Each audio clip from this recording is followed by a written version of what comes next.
সম্প্রতি যে ঐতিহাসিক ঘটনা ঘটেছে তা আমাদের প্রিয় মাতৃভূমি বাংলাদেশের ভাগ্যাকাশে নতুন সূর্যোদয়ের সূচনা করেছে।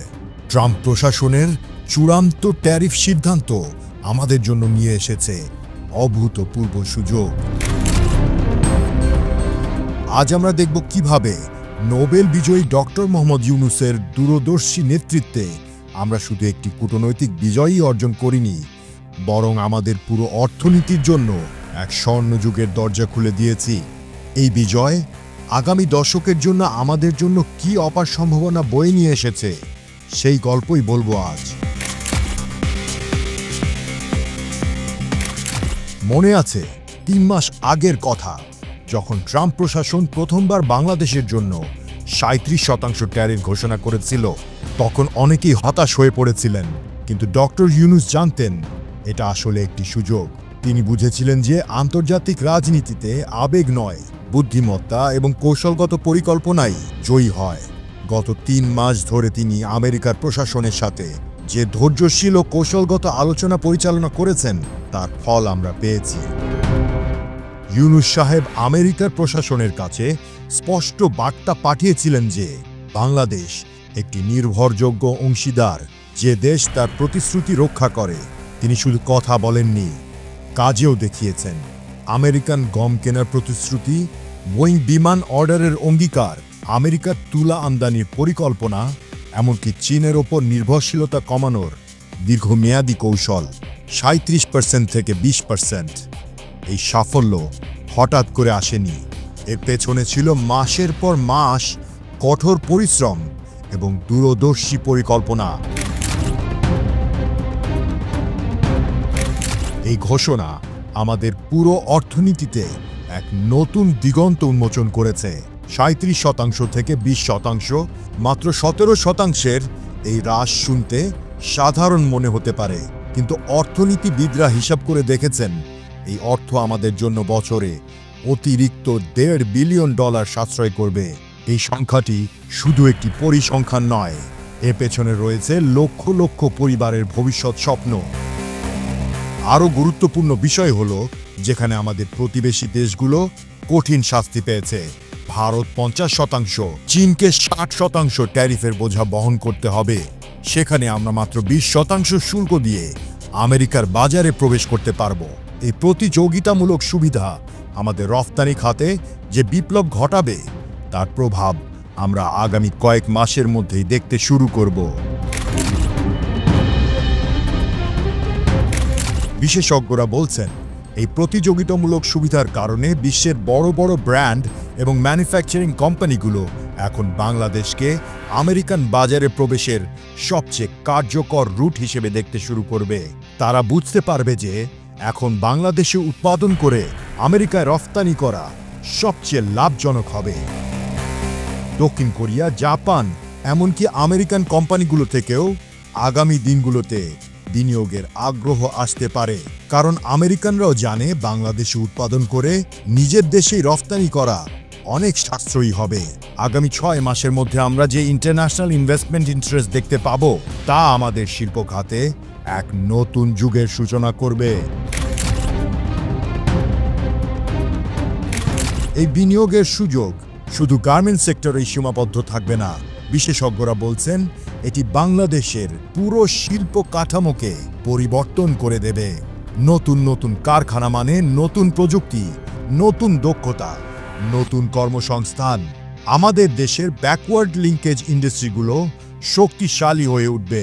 সুতা, কাপড়, রং, রাসায়নিক পদার্থের চাহিদা বহু গুণ বৃদ্ধি পাবে। পরিবহন খাতে আসবে নতুন গতিশীলতা। ঢাকা থেকে চট্টগ্রাম পর্যন্ত মহাসড়কে বাড়বে কার্গো পরিবহন। আমাদের বন্দরগুলোতে দেখা যাবে নতুন ব্যস্ততা। চট্টগ্রাম পোর্ট এবং মংলা পোর্টের সক্ষমতা বৃদ্ধির পরিকল্পনা ইতিমধ্যেই শুরু হয়েছে। এমনকি আমাদের তথ্য প্রযুক্তি খাতও শিল্প উন্নতির সুবিধা পাবে, কারণ আধুনিক কারখানাগুলোর প্রয়োজন হবে উন্নত সফটওয়্যার এবং ডিজিটাল সলিউশন। আমাদের তরুণ প্রোগ্রামাররা এবং ইঞ্জিনিয়াররা পাবেন নতুন কর্মক্ষেত্র। এই অর্থনৈতিক সুযোগ আমাদের সবচেয়ে বড় সম্পদ আমাদের মানব সম্পদকে কাজে লাগানোর অভূতপূর্ব সুযোগ তৈরি করেছে। বর্তমানে আমাদের গার্মেন্টস সেক্টরে 40 লক্ষ কর্মী কাজ করেন। শ্রম ও কর্মসংস্থান মন্ত্রণালয়ের হিসাব অনুযায়ী এই নতুন বিনিয়োগের ফলে আগামী 2 বছরে আরও 15 লক্ষ নতুন কর্মসংস্থান সৃষ্টি হওয়ার সম্ভাবনা রয়েছে। এই চাকরিগুলোর 60%ই পাবেন আমাদের নারীরা, যা আমাদের সমাজে নারীর ক্ষমতায়নকে আরও এক ধাপ এগিয়ে নিয়ে যাবে। কিন্তু এই নতুন কর্মসংস্থান হবে আগের চেয়ে অনেক উন্নত মানের। আধুনিক প্রযুক্তির ব্যবহারের ফলে এই চাকরিগুলো হবে আরও দক্ষতা ভিত্তিক, আরও প্রযুক্তি নির্ভর। এই কেন্দ্রীয় সাফল্য আমাদের আঞ্চলিক অর্থনীতিতেও নতুন প্রাণ সঞ্চার করবে। ঢাকার আশেপাশের সাভার, গাজীপুর, নরসিংদী এলাকাগুলোতেও আগামী কয়েক মাসের মধ্যেই দেখা যাবে নতুন ব্যবসার সূচনা। ছোট ছোট দোকান, রেস্তোরাঁ, পরিবহন সেবা, এমনকি শিক্ষা প্রতিষ্ঠান পর্যন্ত গড়ে উঠবে এই বর্ধিত অর্থনৈতিক কার্যক্রমকে কেন্দ্র করে। চট্টগ্রাম এলাকায়ও প্রত্যাশা করা হচ্ছে একই ধরনের উন্নয়ন। নতুন নতুন আবাসিক প্রকল্প, শপিং কমপ্লেক্সের পরিকল্পনা ইতিমধ্যে শুরু হয়েছে। এমনকি আমাদের কৃষি খাতও এই উন্নতি থেকে উপকৃত হবে বলে আশা করা হচ্ছে। এই অর্থনৈতিক সুযোগ আমাদের প্রযুক্তিগত উন্নয়নেও নতুন মাত্রা যোগ করবে। বিদেশি বিনিয়োগকারীরা যে আধুনিক মেশিনপত্র এবং প্রযুক্তি নিয়ে আসবে, তা আমাদের উৎপাদনশীলতাও কয়েক গুণ বৃদ্ধি করবে। আমাদের কর্মীরা শিখবেন কম্পিউটার নিয়ন্ত্রিত automatic cutting machine, robotic arm, এমনকি আর্টিফিশিয়াল ইন্টেলিজেন্স চালিত ডিজিটাল সফটওয়্যার ব্যবহার করতে। আমাদের তৈরি পোশাক শুধু সাশ্রয়ী নয়, হয়ে উঠবে বিশ্বমানের। আন্তর্জাতিক ব্র্যান্ডগুলো আমাদের উপর আস্থা রাখতে পারবে যে আমরা তাদের চাহিদা অনুযায়ী সঠিক সময়ে সঠিক মানের পণ্য সরবরাহ করতে পারব। আমাদের এই উন্নয়ন পরিকল্পনা শুধু অর্থনৈতিক নয়, এটি হবে পরিবেশগতভাবেও টেকসই। সেগুলো বিশ্বের সবচেয়ে পরিবেশ বান্ধব মানদণ্ড মেনে তৈরি করা হবে। সৌরশক্তি, বৃষ্টির পানি সংরক্ষণ, বর্জ্য পুনর্ব্যবহার প্রযুক্তি ব্যবহার করে আমরা প্রমাণ করব যে অর্থনৈতিক প্রবৃদ্ধি এবং পরিবেশ সংরক্ষণ একসাথেই সম্ভব।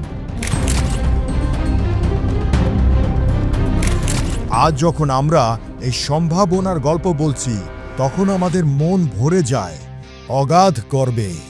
আমাদের এই ছোট্ট দেশটি, যাকে একসময় তলাবিহীন ঝুড়ি বলে তুচ্ছ তাচ্ছিল্য করা হতো, সেই দেশটি আজ বিশ্ব অর্থনীতিতে এক অনিবার্য শক্তি হয়ে উঠতে যাচ্ছে। ডক্টর ইউনূসের দূরদর্শী নেতৃত্বে আমরা প্রমাণ করেছি যে বাংলাদেশ শুধু স্বাধীনতার স্বপ্নই দেখতে জানে না, সেই স্বপ্নকে বাস্তবের রূপ দিতেও পারে। আগামী 10 বছরে আমাদের রফতানি আয় $100 বিলিয়ন ছাড়িয়ে যাওয়ার স্বপ্ন এখন আর অসম্ভব নয়। আমাদের তরুণ প্রজন্ম বিশ্বের যে কোনো প্রান্তে গিয়ে গর্ব করে বলতে পারবে যে তারা বাংলাদেশের নাগরিক। এই কূটনৈতিক বিজয় আমাদের সেই স্বপ্ন পূরণের পথে এক গুরুত্বপূর্ণ মাইলফলক। ডক্টর ইউনূস আমাদেরকে দেখিয়ে দিয়েছেন যে সঠিক নেতৃত্বে আমরা যে কোনো চ্যালেঞ্জকে সুযোগে রূপান্তরিত করতে পারি। ভিডিওটি শেয়ার করুন, কমেন্টে আপনার মতামত জানান, আর আমাদের চ্যানেল তথ্য দ্বারা সাবস্ক্রাইব করে আমাদের সঙ্গেই থাকুন।